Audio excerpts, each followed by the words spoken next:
ابن عمر کو پتہ چلا کہ عبد الملک بن مروان کا نمائندہ حجاج مکے میں ہے، رات کو ہی حجاج سے ملاقات کرنے کے لیے چلا گیا۔ حجاج نے پوچھا کیوں آیا ہے؟ اس نے کہا میں تیرے ہاتھ پہ زمانے کے خلیفے کی بیعت کی تجدید کرنے آیا ہوں۔ عبد الملک بن مروان کا نا کہ میں اس کی بیعت کرتا ہوں، تجدید کرتا ہوں۔ حجاج نے کہا صبح آ گیا، یہ کون سا رات کر رہا ہے؟ اس نے کہا نہیں، میں نے پاک پیغمبر حضرت محمد مصطفیٰ صلی اللہ علیہ وسلم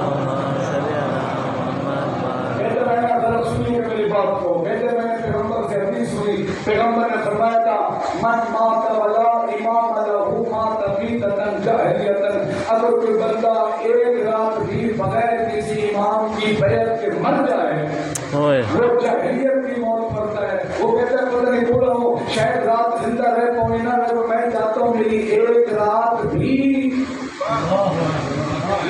امام کی بیعت کے بغیر نہ گزرے۔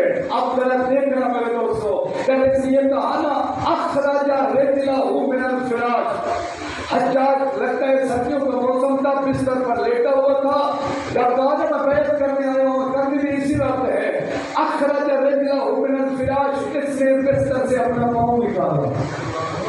حجاج نے کہا میرا پاؤں چوم لو تیری بیعت ہو جائے گی۔ جی بتائیے کہ میرا پاؤں چوم لو بیعت ہو جائے گی۔ پھر میں جملہ کہا کرتا ہوں جو علی یا علی جیسے کے دروازے کو چھوڑ دے، جو علی یا علی جیسے کے دروازے کو چھوڑ دے، اسی طرح مروانیوں کے پاؤں میں وہ ذلیل و خوار ہوتا رہتا ہے۔